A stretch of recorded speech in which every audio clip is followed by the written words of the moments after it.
All right. Okay, so we're going to start with just defining vectors. And then, actually, give me a basis. How many of you are in AP Physics or took it last year? So this side. Okay, so I've never taken physics. Any physics. So the last time you saw vectors was ham. Probably, yeah. Okay, spring of ham. So like 2 years ago. Mm-hmm. Same for you, Edson, or did you take physics? I'm in regular physics right now. Regular? And have you talked about vectors yet? Yeah. A little bit? Okay, Alex, how about you? Have you taken physics? Yes. Did you take AP Physics? Yeah. Okay, so you're good. All right. Well, we'll review it just to give everybody the same base, so we're all in the same place. Describing something as a vector is really similar to describing something parametrically because it allows you to isolate a horizontal component from a vertical component. So you can focus just on the side-to-side motion, or you can focus just on the vertical motion, and it allows you to see how you could impact one or the other. Like, I want to impact the vertical motion, but I don't want to impact the horizontal, or vice versa. The standard representation is to use these brackets. Okay, oftentimes the brackets are bolded, but a bracket like that is how we distinguish vectors. We call that component form. And so you got to be, comfortable that the way we write that is different than the way you write it with parentheses. So parentheses is Cartesian form. Brackets is vector component form. Okay, just looking at, and we'll see that come into velocity and acceleration and stuff like that. So A is what we call the horizontal component.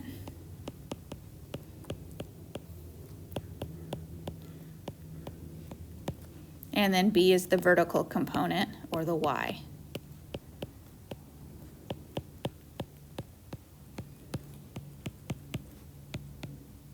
That's pretty self-explanatory. It comes in the right order. Okay, that's just standard.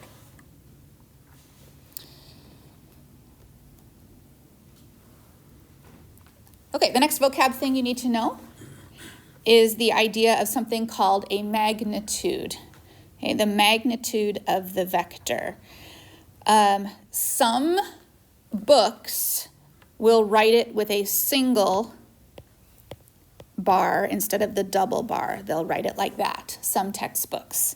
The College Board always uses double. I prefer the double personally, because if you use a single, then it looks like absolute value, and they call it the absolute value of the vector. I just prefer the double, so it's very clear that we are talking about the magnitude of the vector. All right, so just as definition, that's how it's written. Does this look familiar to you at all? Okay, what part of the Pythagorean theorem is that representing? Okay, the hypotenuse. It's the hypotenuse of the Pythagorean theorem. So it comes from a right triangle, where A is the horizontal and B is the vertical, and we call C the hypotenuse, but you can find C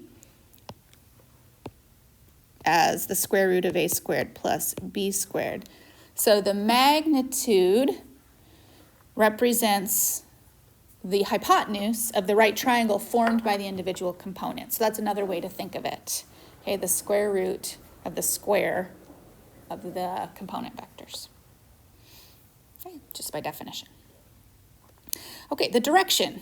We need to all agree how we're going to define the direction and the angle. The angle needs to be non-negative. So the angle must always go positive. And so if this is the direction of the vector, then theta would be defined as the positive value.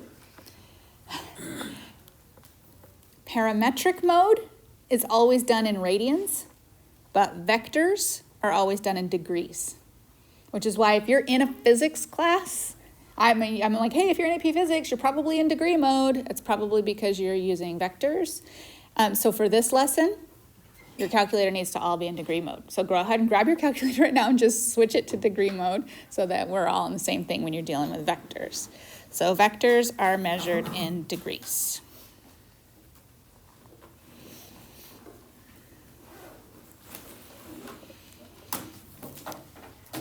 If your components are in a different quadrant, say they're in quadrant 2,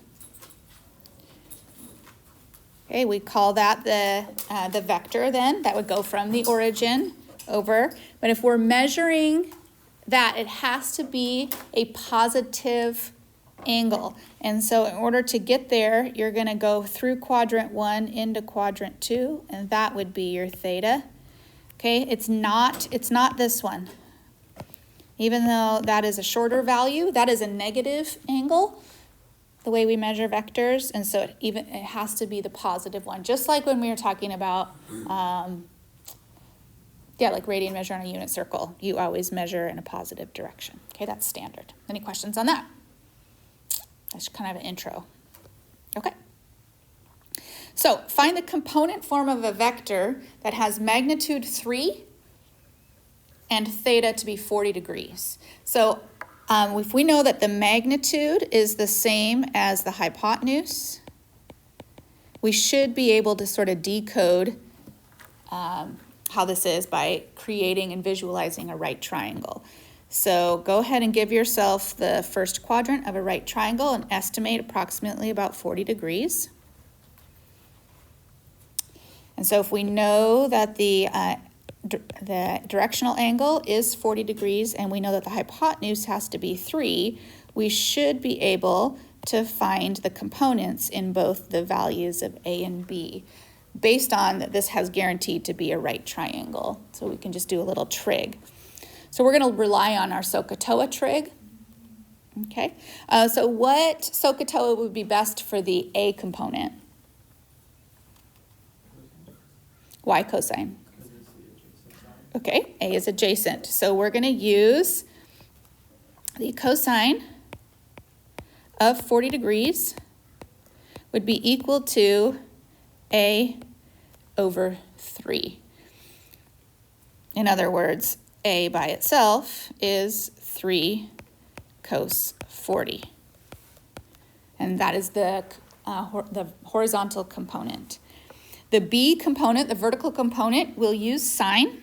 And again, vertical being sine should match what you know about the unit circle, and that the y-coordinate is always the sine coordinate as well. So when we use sine of 40 degrees, then that would be B over 3. So the opposite, and which would turn into 3 sine 40. And that is your B value. Now they want us to write it in component form. So the answer written in component form would have that bracket there. And so we would have 3 cos 40, comma, 3 sine 40.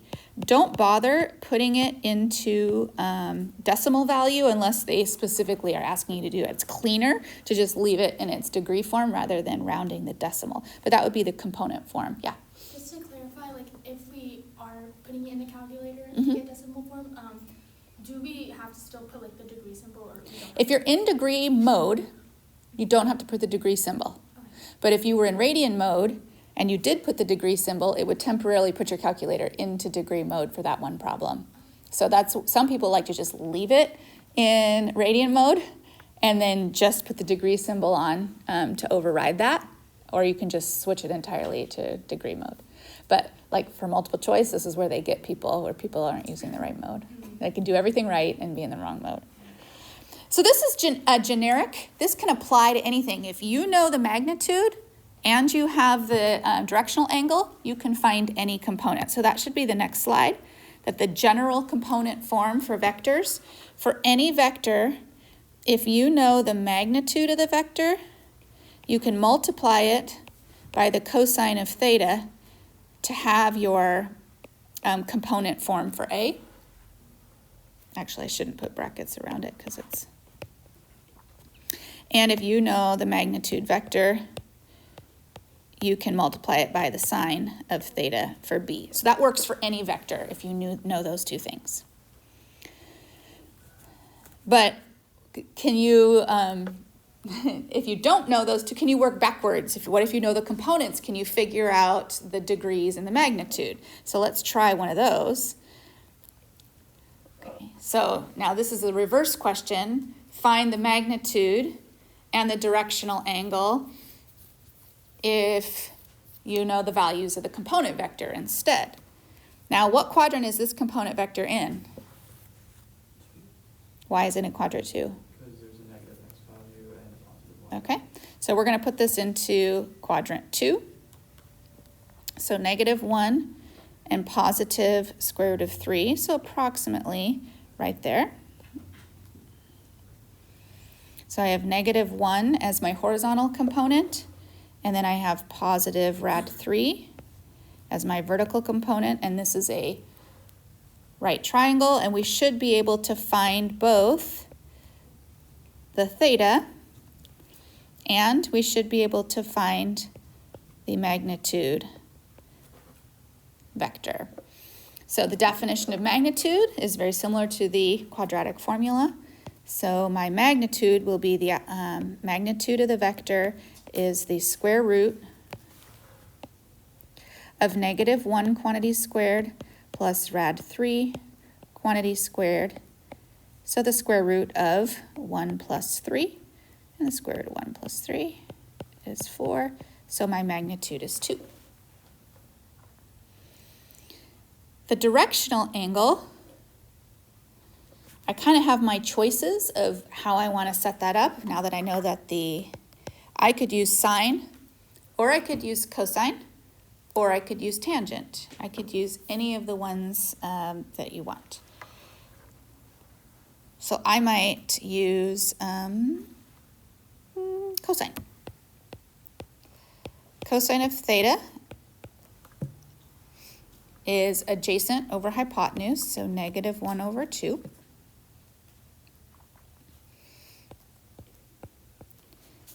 So theta, in this case, would turn out, okay, I got to think of what would theta be, turn out to be negative pi over 2, or -1 over 2.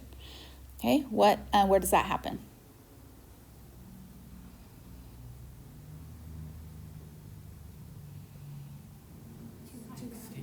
Okay, so 2 pi thirds. And so if you can see where I drew the red theta, what I'm actually measuring is I'm measuring this out here. So theta is 2 pi thirds, okay, because it's the positive direction starting from the x-axis and then swinging out to where the hypotenuse is. So that's my directional angle. Yeah? Could you keep it in radian form, or do you have to change it to degrees? Either one. You could give me the answer as 120 degrees. Or? That's fine. Yeah? Wait, so even though we were measuring the red theta, it still translates to the green? Mm-hmm. It's the same? Mm-hmm. Oh. Okay. All right, let's talk about vector subtraction. In vector subtraction, they have what's called the head minus the tail rule. The head would be the second point of where the vector ended up. The tail is what they call the initial point. So this one right here is the initial or tail. This is what's called the terminal, so where it ends up, or head.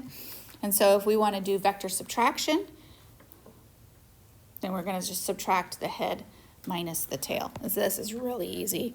So that's going to be the head, which would be 4 minus 2. So I take the two x components, the two horizontal components, and subtract them, and then 9 minus 5. And so I get 2, 4 as the resultant vector. Okay, that's pretty easy. It's pretty basic, just subtraction. And then before we get to the calculus part of it, I just want to talk about all the things you can and can't do with vectors. So you can add and subtract vectors. You just match up the x components and the y components. You can multiply vectors, but you can only multiply vectors by what's called scalar multiplication. That's the k. It has to be a constant. We are only dealing with scalar multiplication in this class. There is vector multiplication as well. We are not dealing with that, okay? You may be doing it in AP Physics, I don't know, but in our class, we only are doing scalar multiplication. If you want to find the opposite of a vector, you just multiply the components by -1. That's pretty logical as well.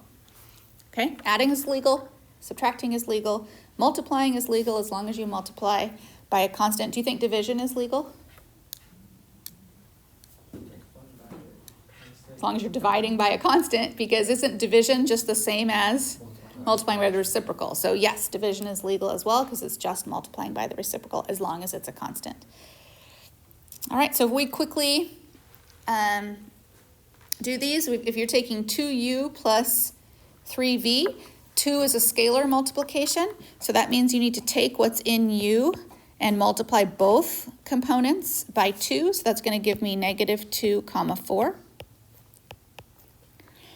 And then 3v would be multiplying both components by 3, so that'll give me 12 and 24. And then we add the components straight across, so we'll get 10 and 28. All right, Kaylin, can you do part B for us? Can you do u minus v? This is vector subtraction. Just make sure you do it in the right order.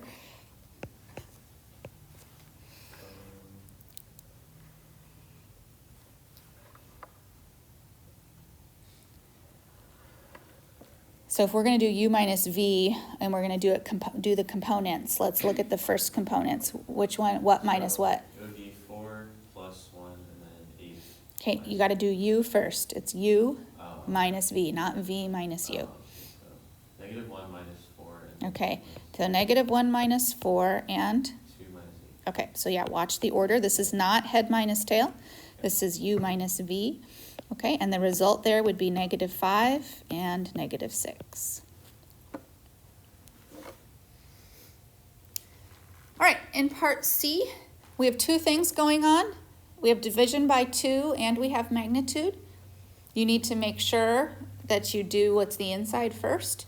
So do the division of 2 first before you find the magnitude. So I'm going to keep the magnitude sign and I'm going to divide the vector by 2 or multiply by half. So that'll give me 2, 4. And then I'm going to find the magnitude of that. So then the magnitude of that would be the square root of 2 squared and 4 squared. In other words, 4 plus 16. In other words, 2 rad 5. Okay, square root of 20, simplifying to 2 rad 5. Okay, this is all, like, we haven't gotten to derivatives yet. All right, so here's all the things you can do. You can add, you can group, you can multiply by 0, you can distribute. That's number 8. Number 8 is distributing. So it's number 9. These are all things that are legal as long as you're working with scalar, which are constants. Okay, you can't do any of these things if they're not constants. A and B have to be scalars. So just look at what is legal to do as long as you're working with scalars. All right, here's the definitions we're going to need that have to do with derivatives. We're going to define all of the things that we've defined previously. Position is just the regular component vector. Velocity vector is the derivative vector, and you just take the derivative of each component with respect to time. So you take the x component, take its derivative, and the y component, and take its derivative. You're not stacking them like you do with a parametric. With a parametric, you put the y derivative on the top and the x derivative on the bottom. With vectors, you just keep them in component form, and the x derivative comes first and the y derivative comes second. Speed is defined as magnitude. So we've got speed is the same as magnitude, which is the same as hypotenuse. All of those things are defined the same. We'll use the same square root formula to find that. Okay, acceleration is simply the second derivative, and again, we're not stacking these, we're just simply taking the second derivative in component form. Okay, the last thing is something that's new that we haven't really talked about. We talked about the direction. So the direction of motion, or the direction vector, is to divide the vector by the magnitude. So this is a scalar constant down here. So you find the magnitude and use it to divide the vector component. So you're going to end up with still a vector. It's still going to be in component form, and that is called the direction. Some people call that the unit vector also. You could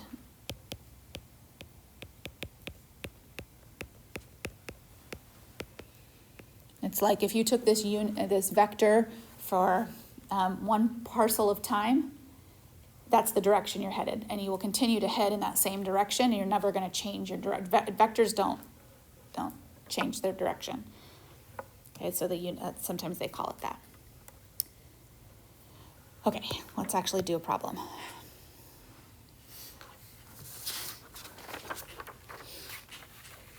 Okay, so suppose you have a plane flying due east. So let's deal with the plane first. We are given the velocity of the plane. So we want to come up with, so that is basically the magnitude, okay, because velocity or speed is the same thing as magnitude. So 400 is the magnitude, aka speed. So how do we turn the magnitude into a vector? So now we want the plane velocity vector. Okay, well, I want you to remember that to create a vector, it's always the magnitude times the cosine of the angle, and then the magnitude of the sine times the angle. Well, if we know the magnitude is 400, what's the angle if I'm flying due east? Okay, that would be if I was flying due west. Okay, if I'm flying due east, it's right along the x-axis, and so the theta is 0. So we're going to have 400 for our magnitude times the cosine of 0 theta, and then 400 times the sine of 0 theta. Okay, well, what is cosine of 0? 1. And what's sine of 0? 0. So this turns out to be 400 times 1 and 400 times 0. So that is the plane's velocity vector. Yeah. Why is it just 0 degrees and like not 60? Well, we haven't gotten to the wind yet. The wind is going to be, the plane is not going 60 degrees. The wind is going 60 degrees. Okay? Yep, we're just going for the plane. Okay? All right, so now we're encountering a wind, and we have the wind's speed, and we have the wind's direction. So I'm just going to go over here a minute and do a little compass for us. North, south, east, west. So we knew that east was 0 degrees. We know that north is 90 degrees. We know that west is 180 degrees. So we know the plane is going due east. It tells us that the wind is 60 degrees north of east. So that means we're swinging 60 degrees out this way. Okay, 60 degrees north of east. All right, so we should be able to come up with a wind velocity vector.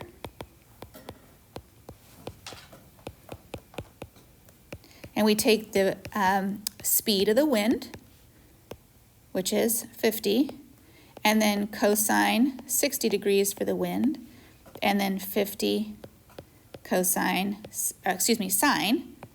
60 degrees. And we shouldn't need our calculators too much for that. We should know what the cosine of 60 degrees is. Okay, which is what? Cosine 60, 1/2. So that's going to turn out to be 50 times 1/2. And then the sine of 60 degrees is 50 times rad 3 over 2. Now, if we want to simplify that, we'll have 25 comma, and then, you got it? And 25 rad.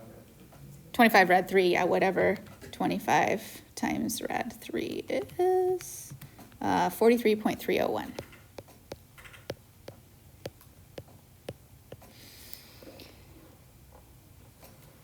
So the question now is, how does the wind affect the speed and the direction of the plane? So we need to combine the plane and the wind and see what the result is. So we call this the result velocity. Spell resultant velocity vector. So we're combining the two together. All right, and so what do we get when we combine the plane's velocity vector with the wind? What's our first component? 425.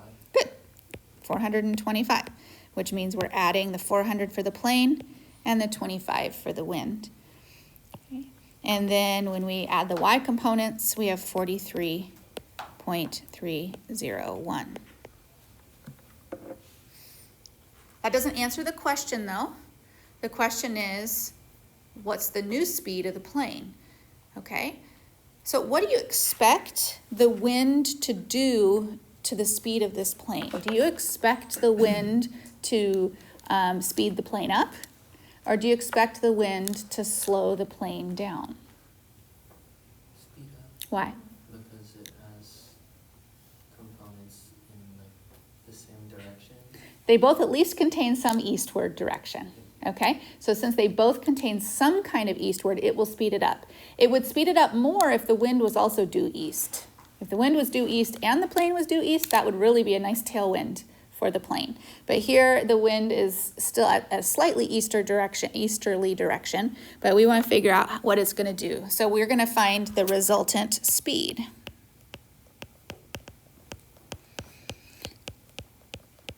And so we do that with the square root. And so we'll have 425 squared plus 43,301 squared.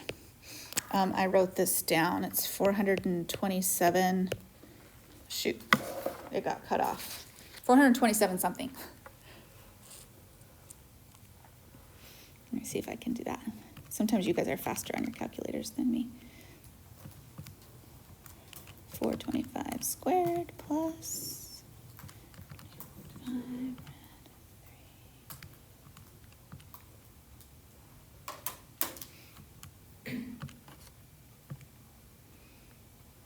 What'd you get? 200. And the units on that will be miles per hour. So it's giving the plane a boost of about 27 miles per hour. Okay, but now we have to figure out the direction of the plane as well. And so we'll use a right triangle to do a little trig to figure out the direction of the plane. So my plane is getting bumped in that direction. So I use my vectors that I had. So I have the 425, which is going to go down here.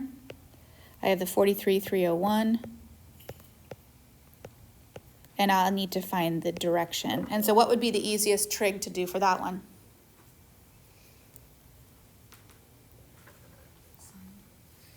If you did sine, you'd have to use the 427.2, which is fine if you want to do sine. I probably wouldn't involve sine at all. I'd just involve what I have. So I would use tangent, right? So if tangent of theta is 43,301 or 25 root 3, over 425. Then theta itself would be the inverse tangent, and make sure you're in degree mode, of 43,301 over 425. And that turns out to be 5.818 degrees. So the plane is being pushed about 6 degrees off course.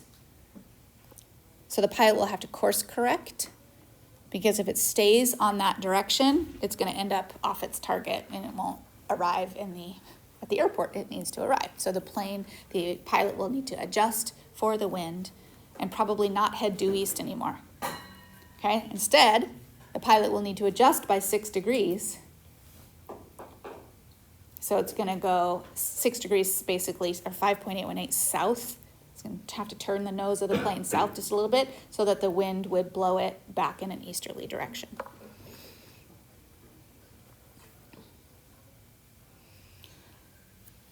All right, Rain, how about you? Is that making sense mathematically, even though you haven't had physics? Okay. All right, let's try another one. Okay, a baseball. Okay, baseball, we're given the direction of 50 degrees and we're given the speed. So this time I'm giving you the opposite. I'm giving you the magnitude and I'm giving you the direction. So again, we've got, just like we had the plane being acted on by the wind, in this case we have the baseball being acted on by what other natural force?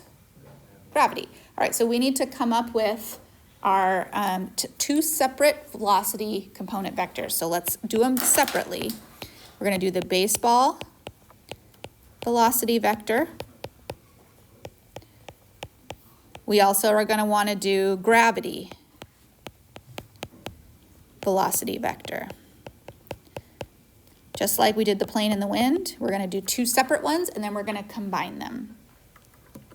So the baseball velocity vector is going to be the magnitude times the cosine of the degree. So we know the magnitude is 110, and then the cosine of 50 degrees, comma, and then the magnitude of 110 times the sine of 50 degrees. That is our baseball velocity vector. Okay, what about our gravity velocity vector? Okay, what are we going to come up with for that? Okay. Well, so from all of your science years, what do you know about gravity? Acceleration. Okay, what about acceleration? How much is gravity's acceleration? Well, 9.8 would be good if we were measuring this in meters, but this problem is not a meters problem. You should know the two values for velocity, for gravity. Not 36, it's 32.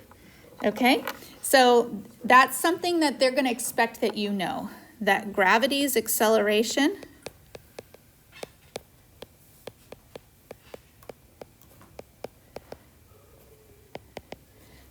is negative. Why is it negative?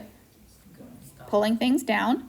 Okay, so it's 9.8 meters per second or negative 32 feet per second. So we got to put that into vector form. And you guys kind of already said, what direction does it pull you? It pulls you down. So the 32 is going to go here.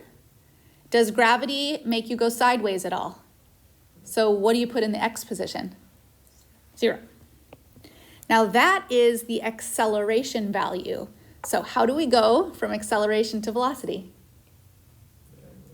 The antiderivative, right? Okay, so if we're going to go from acceleration, how do we create a velocity vector? Well, the antiderivative of 0 is still 0, so we have 0. And the antiderivative of negative 32 is negative 32, and we use t because we're using time as our variable. So now we have the baseball velocity vector, and we've created the gravity velocity vector. So we want the resultant vector by combining those two.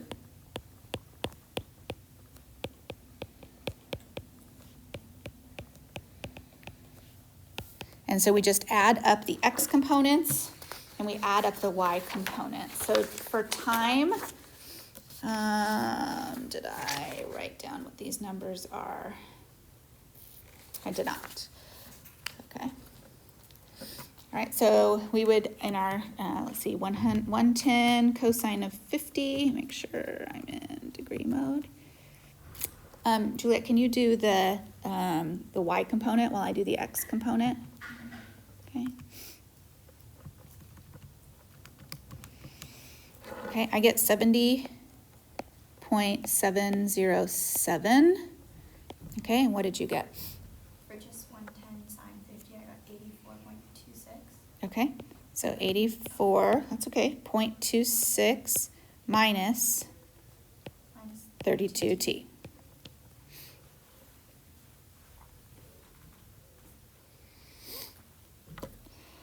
Once we have the resultant velocity vector, we can also find the resultant position vector.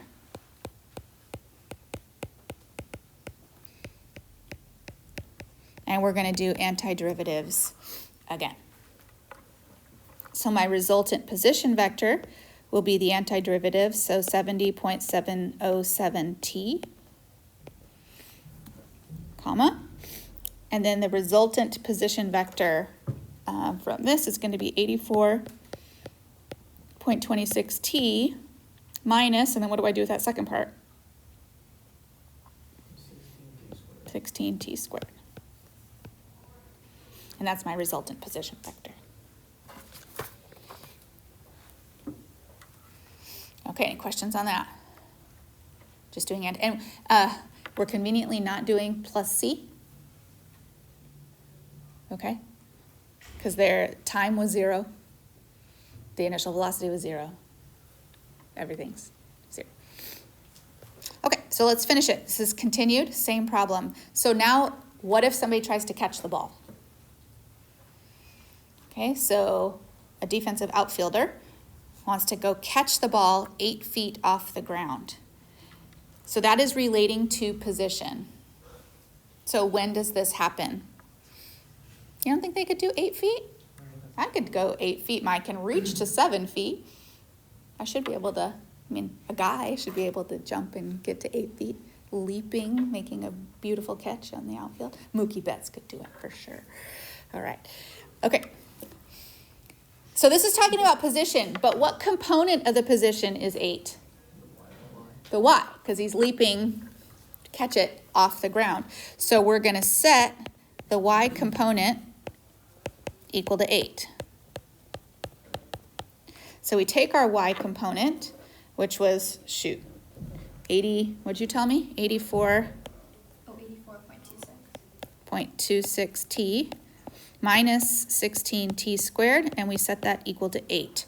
So in your minds, what's the quickest way to solve that? Some of you would do graph. Do any of you have the quadratic formula program on your calculator? You could do that as long as you set your equation equal to what? You have to set your equation equal to 0. So it's up to you how you want to solve that, either with the quadratic formula or with a graph. So if you're going to have a graph, it would be negative 16t squared plus 84.26t minus 8 equals 0. So if you do a graph, the graph is going to look like this, and you're going to have, 2 solutions to that. We want the first one. And if you do quadratic formula, then you might get a different solution. Okay, I did write this one down. I got the solution to be 5.170 seconds. So this is when the player has caught the ball. Now the next question, if you want to consider these part A, B, and C, so if that's part A, part B, how far is the ball from home plate? Okay, well now if we're measuring from home plate, we're measuring the horizontal component. And so we want to measure the x value of its position. So we're going to plug this number, plug t equals 5.170 into the x component.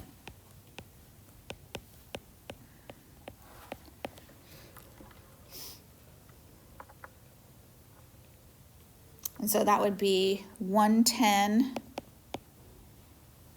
what was it, 70.707 times 5.170. And I get this to be 365.542, and that's measured in feet. Okay, so it's a pretty long ball, depending on the ballpark. Yeah. I got, well, you said choose the first answer you get, and I got 5.17 as the second answer. Oh, yeah, you're right. Sorry. It has to be when the ball's coming down. Oh. Sorry. Yeah, you're not going to catch the ball when it's going up. This is going to be the outfield. Second answer, 5.10. And this is way out in the outfield, very near probably the warning track, just about a catch. And then C, how fast is the ball traveling? So fast being defined by speed, speed being defined by magnitude, magnitude being defined by the hypotenuse. And so we want to find the speed by doing the square root of these various components. So we know that the x component turned out to be 365.542 squared. We know the y component is 8, that's easy. And then we should be able to just evaluate that using a calculator. I got, hopefully you guys get the same thing as me, 107.648 feet per second.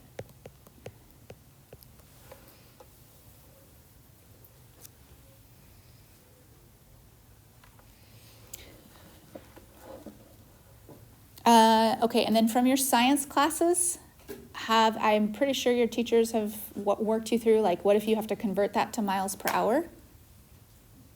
Do you guys know how to do that? I always convert time first. No, did you get something different? I got 365. Isn't that what you get for, It was a different, it was 0.629. okay, hang on. Okay, all right, let's plow ahead. So we'll finish this out. There's only a few slides for this one. It's not nearly as long. And so for this one, we're gonna then talk more about now using the integral. We did a little antiderivative when we were doing acceleration and velocity, but we're gonna go a little bit farther and do displacement and distance traveled. All of this is so much on Dutch's definition. Do you know what the definition of magnitude is? Do you know what the definition of displacement is? So let's talk about that. So let's start with displacement. In general, the displacement is the gain that you make from one starting point to your ending point. Okay, it's the difference between those. And we define displacement as taking the antiderivative of velocity from one starting point to another. And so you have two components, and you're just going to integrate the components separately. Use a Math 9 to do that, so you can put that in your notes, that this is just going to be a Math 9. Okay, you're going to have your A as your start, your B as your end, and you'll end up with the integration of velocity. If you're using displacement, you integrate velocity independently, but use a Math 9.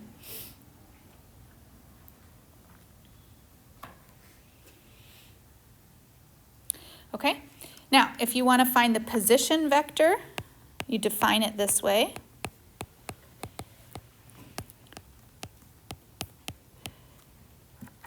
The position vector has to do with what we talked a lot about last year, which is the initial condition. So it is the initial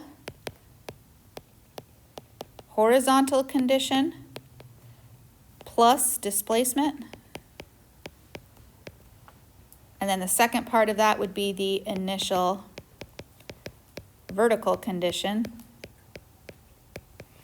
plus the displacement. That's where you figure out where the particle or whatever is moving ended up.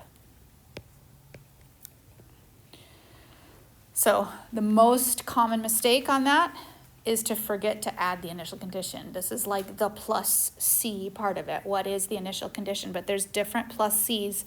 You have a horizontal plus C and you have a vertical plus C, which is your initial condition. So that's how to get the position. You have displacement, comma, or position. All right, the distance traveled is the integration of the magnitude. Okay, we're doing the integral of magnitude equals the distance traveled.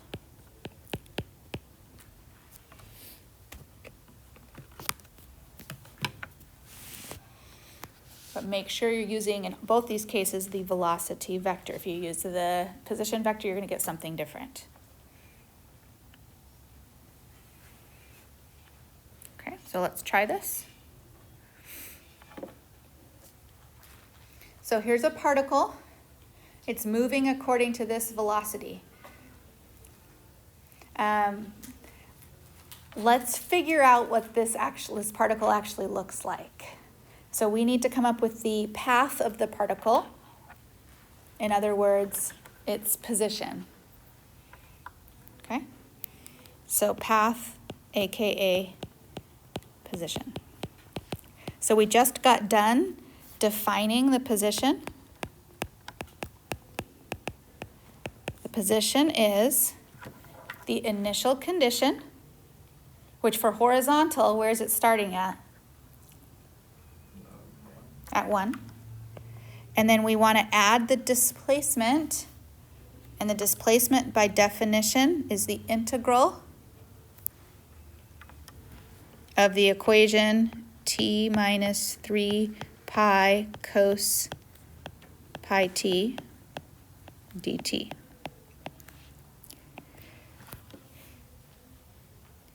Does this particle have a starting time? What's its starting time? 0. Okay, does this particle have an ending time right now? No. No, so we would put t as an undefined ending time. Okay, we don't know when it's going to end. And so then we come up with the vertical. So that'll be 5 as the initial condition plus 0 to t of the vertical velocity. So 2t minus sine pi t, and that's dt as well. Okay, that is the path that this little particle is following. And just for curiosity's sake, I want us to look at this because it's really interesting to see what this particle is doing. Vectors are graphed in parametric mode, so set your mode, make sure you're in parametric.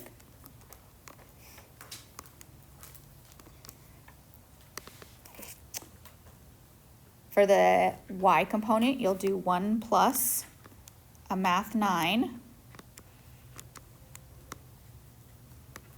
of 0 to t, and then just go ahead and enter that component in there. T minus 3 pi cos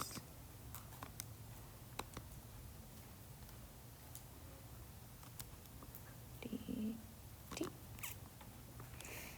And in the y component, you'll do 5 plus the math 9.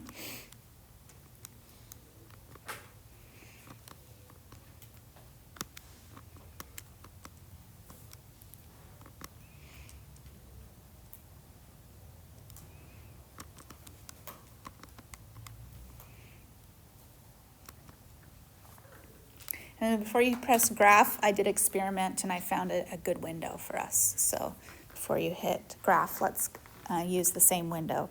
So in your window, what are you going to set for your t-min? 0. Okay. Now we do need to set a cap on our time for now. We don't want to have it be, so we're just going to use an arbitrary time that would give us, so do like 20 seconds. Okay. That might take your calculator. Go down to 10 seconds and make your t-step like 0.1. Okay, and then in my experimenting, because I'm dealing with cosine and stuff, but I also have a initial condition that has a 1 and a 5, I did my x from -10 to 10.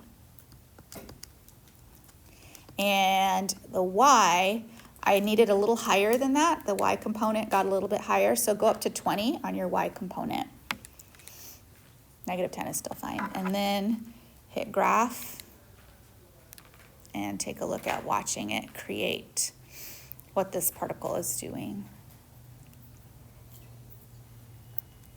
Oh, nuts.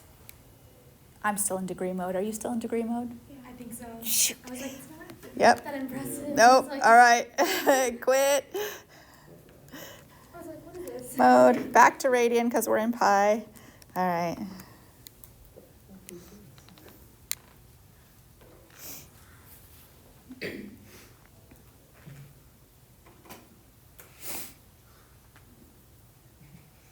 Where should it have started at?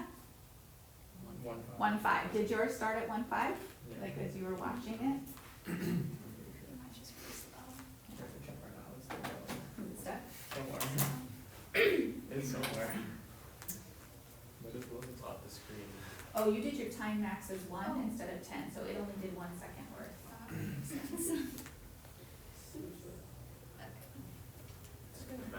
It's like a genie lantern.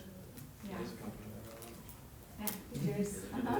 gonna come back around. Let me, did yours work out? I think his will call it. You think what? Oh, you're not even in parametric mode yet. Can you still Okay. go? Yeah. Yeah, it's kind of this little, I don't know.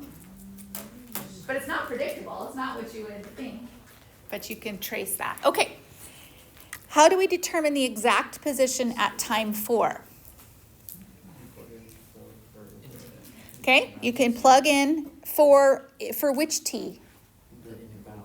Okay, at the top of the bounds. Or if you have your calculator, okay, you can go to a table and set your table to do 4. Okay, and you can look at 4 on your table. That would also work.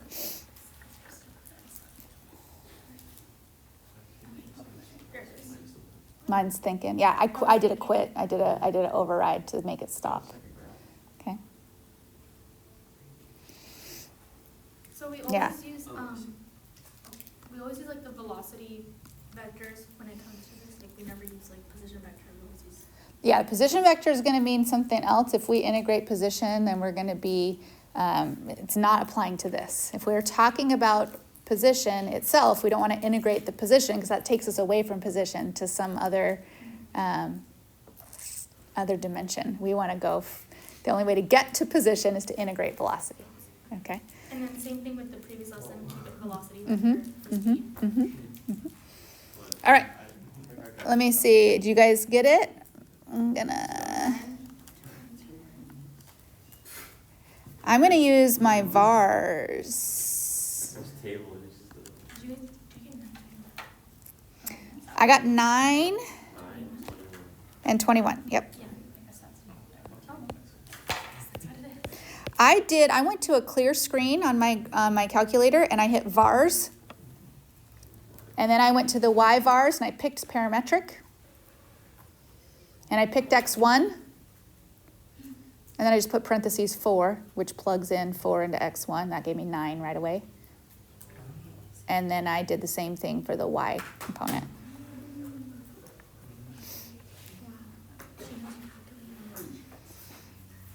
Okay, last one.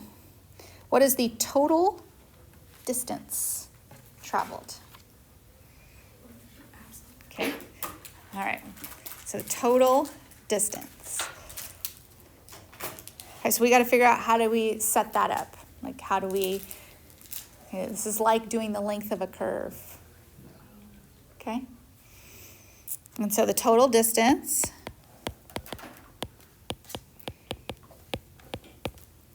all right, well, let's talk about how we did L in Cartesian. How did we do it? L equals what?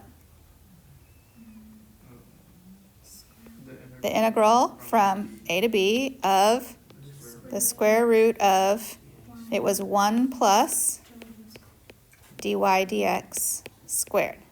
Okay, how did we do it in parametric? Okay, how do we find the length of the curve? L equals, well, what was it from last night?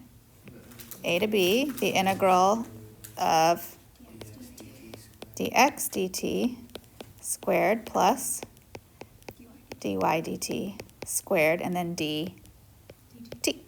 All right, so how are we going to do the total distance, which is the length of the curve?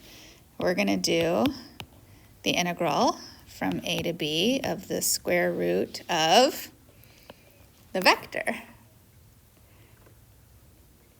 Okay, but which vector? The velocity vector.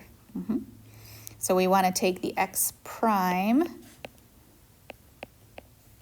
that's the squared, and the y prime squared, and then dt.